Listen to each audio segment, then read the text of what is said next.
in your medical career. Can we talk about that a little bit? Where anything's can you fair. say anything So- about what medicine you practice or practiced? So I know you've been helping a lot of people, yeah. including us, with your advices and. So I'm trained as a family practice doc. Family practice is a specialty that they say a jack of all trades, master of nothing.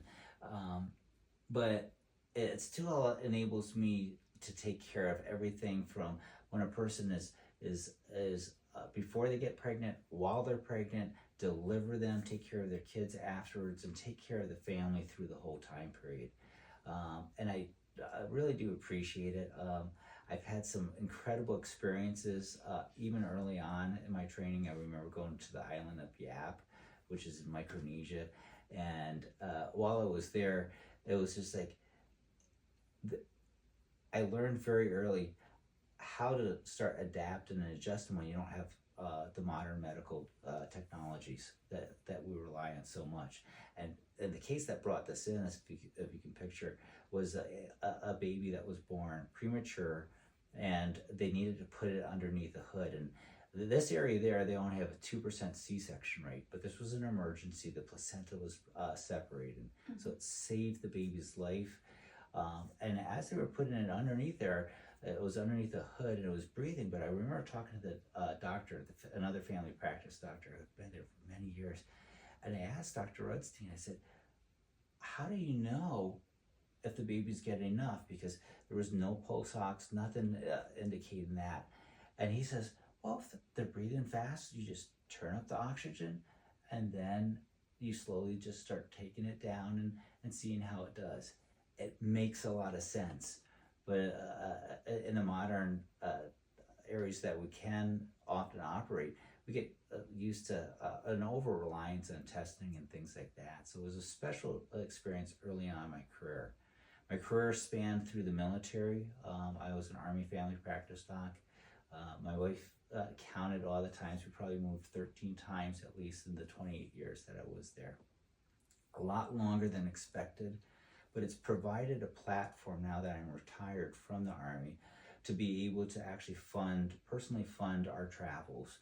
And we pick up a lot of the administrative costs too of any donations, such that when people donate to us, our desire is to get 100% of this again to people in crisis. The displaced, widows and orphans are prioritized, trying to help communities so that they can recover and actually start to develop in a meaningful ways.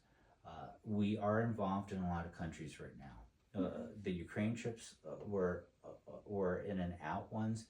Iraq, we have a base. We go back there several times a year.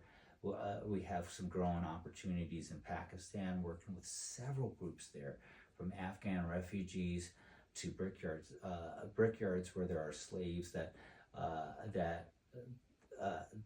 often don't have water or anything like that, to communities that have been persecuted and attacked in that country. We have a long-standing relationship with a church in Kenya that we've helped to foster and nurse along. The Pastor Isaiah, he just has a passion for God's word. He loves to pray. He's in a rural area that's very poor, mostly orphans and a lot of widows. And we've just been making visits, usually about once a year, to Pastor Isaiah and just helping their community so that if you can picture, we've helped them build a little church. We've helped them purchase land right next to it that they grow crops. They're right now putting in wells and an irrigation system to help with the dry seasons. Africa has been going through periods of intense drought, followed by horrific floods that come along. The chicken coop that they have down in Kenya, there was floods that came in literally around the New Year time period, and Isaiah was showing them, and you could see their chickens just being washed away. So they actually have a double layered chicken coop now being in the process. So it's just going to help that community in ways that help them sustain. So those are just some of the things we've been able to do. Medically, we run clinics. And again, our focus most of the time is on widows and orphans.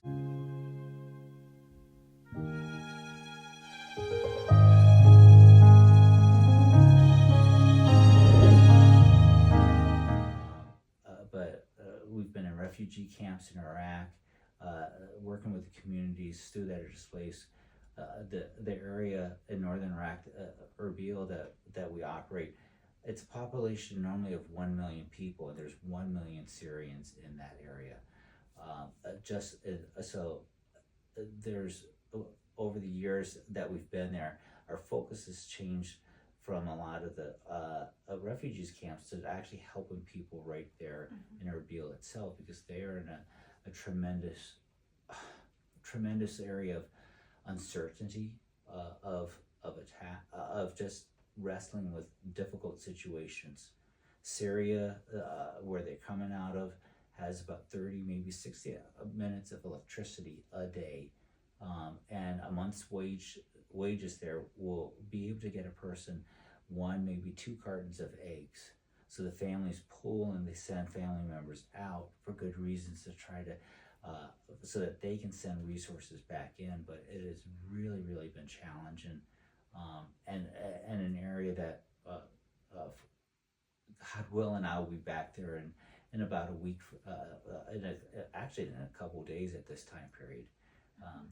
I don't think actually this visit here with you, Mila, and your family would not have been possible if my flights had not been canceled a couple times because of the war that's going on in the Middle East.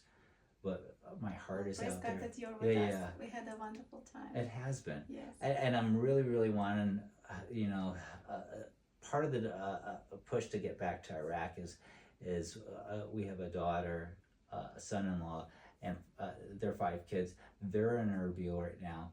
Today was the birthday of one of their kids. Tomorrow's the birthday of another. But it's always been a blessing to hook up with them.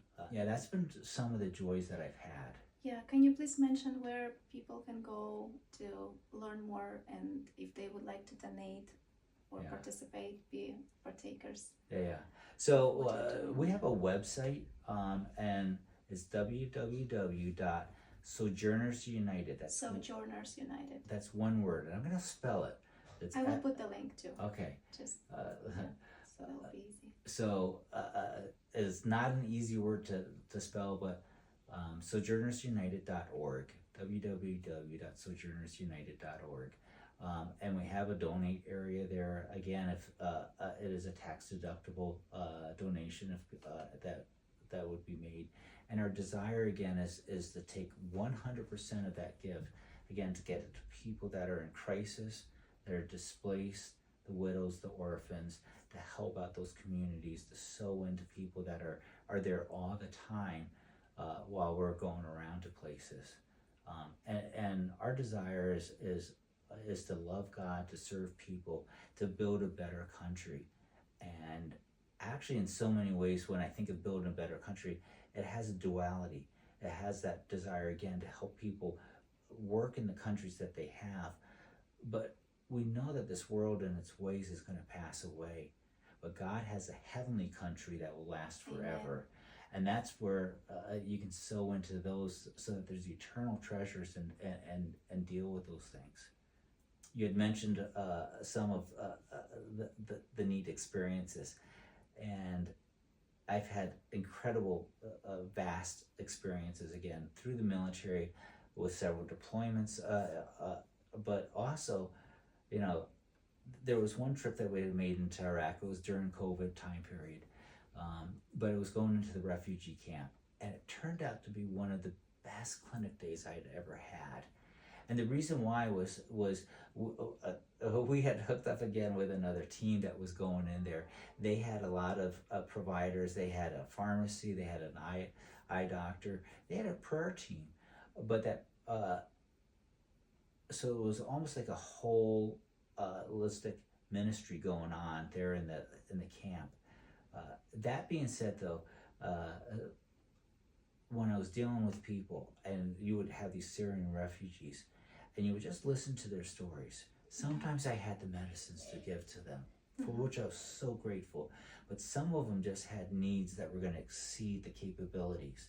They might need an operation, a child with a heart surgery, or a child that was just coming in because they're not eating properly, they're waking up in fear, and you listen to their stories.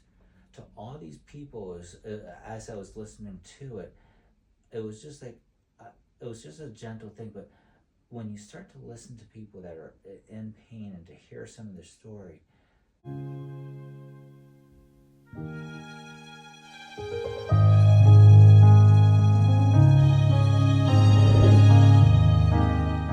my heart just feels it there too. And with that, though, is sometimes you hear, I could hear a scripture or something like that come into it. It was just very special because I actually asked them if it was alright if I could pray with them, for them in their situations. And it was so special just to see how they responded. One is the prayers, and they were being translated across there, but it was to enter into their suffering, but to also to realize that we have a God of hope, of love, that desires to free people no matter where they're at. And time after time again, it would be like I had this image of almost like a flower that was receiving sunlight and opening up, and you would see them just hunger and thirst for more. And it was just a very special opportunity of not only ministering physically to their needs, but to be able to offer some spiritual help that just transcends. And a compassion. Yeah, it does. Compassion that you give to people, they receive it and they feel the healing coming. Yeah, that's the Holy Spirit. The next day, so that it was a 3-day clinic, and that was the second day. Third day that we were there, the clinic, the camp director actually came in there and actually shut us down a little bit earlier, and he had been concerned again about some of the activities. And sometimes, I know there was nothing being forced in any way or form, but he was distraught because he thought we were offering religion. And it was interesting to listen to his story, because he was like, and one thing I said is, we're not trying to do religion. We're talking about a relationship with God, possible because of Jesus Christ, to offer them hope and help. But the interesting thing, when I was talking with the camp director, he too had come out of Syria and had lost family members to ISIS, actually. And so he had seen how religious fervor can actually cause problems. And I mean, my heart went out for him, because I understand religion by itself will kill. Relationships with God just actually offer a healing, a healing of the whole body. And the other thing that came out during that conversation was just how when we offer Christ and a relationship, it does again start to, it wasn't about in any way or form that religion, but to allow people into that personal relationship, to offer them the hope that could last forever. And it was just it was a contrast, but it does make me again aware, looking for those opportunities, looking at all opportunities. When we were up in the Ukrainian frontline villages, we had opportunities amidst the bomb distributions, the bombs going off and things like that. But to reach out and to pray with select individuals there too, and that's where I really saw some things that just transcended our ability. Our second trip to Ukraine was actually one of the first villages we went to. As the door was opening up, there was all of a sudden this excited chatter from the people, and it was being translated over. They're like, "We remember you." And they were looking at Carla and myself, because again, this was one of the places we had been in the summer before, and coming back, and it was just like, wow, here I'm seeing that God has touched them in a way. You just go in and out, but you don't realize sometimes how a small act of kindness, one person at a time, can make a profound, deep difference. And it was very special to hear. And what did you witness when you came there? To the villages? Yeah. So as you come up to the frontline villages, like in terms of like, were there still present villages, or everything was gone, you know, or how this war progressed? Varied. You know, usually, most of the time, I would say we were about 3 to 7 kilometers away from the Russian front, Very close. And the time that we went into Marinka, I think we were less than a kilometer away, maybe half a kilometer from the Russian front. So the closer you got to the areas, the more you would see the impact of the shelling that had occurred.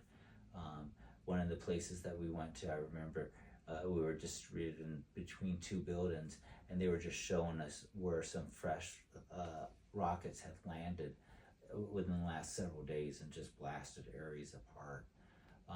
So it was very evident. And again, on that return trip, as I was going in there, I was just noticing how, like, some of the schools had taken hits additionally from our first trip. I could remember the things, and it's like, yeah, this has changed. It's getting closer. One of the villages that we had gone to, when I was going back on that second trip, I was looking at the maps, and I realized Marinka had been completely captured by the Russians within the last several months. But as I went there, I knew that we would not be able to go back to those areas where, again, there had been some really special ability to get help and distributions too. But one of the villages we went to, that same one actually that recognized us, and I said, "Oh, I remember you. I remember you." They were saying also at the very end, "Well, at least we're not Marinka," and I was kind of like, I had a puzzled look as I was hearing that, and it wasn't until I got back to our base and I looked on the web. I looked up images of Marinka, and literally the whole city had been flattened. It had been devastated. There was not a single building standing, and my heart wept. It wept, thinking of the individuals that we had seen. Maybe the one underneath the schoolhouse, the individuals could have survived. I don't know, but the others, if they had not gotten out, their lives would have been lost. And so it really brought into that specialness of really trying to reach out to people to help them, but we would always offer to see if they would want to come back and come out. One of the things that has struck me though about Marinka, I remember when Russia had taken over it, it was this: we have freed Marinka. And that's often what the Russians will say, is that we freed various cities. But I was looking at the pictures, and I'm like, wow, for the people that are there, this isn't really freedom. And I was thinking, in contrast to our God has actually freed us from the penalty of sin. Amen. And the way that he did that was he didn't destroy our lives. He actually sent his son to die for us. So the freedom of man, it might be there, but it often results in destruction. God sent his son who died for us in our place so that we could have life everlasting. That is beautiful. It was quite, it's beautiful what you just said. It's one of those different contrasts, and it stands out, and it'll always have that resonance. I do find myself waking up a lot of times at night. I can remember some of the pictures of the people there, and I find myself praying. I find myself praying for them and their situations, because it is not easy. Yeah.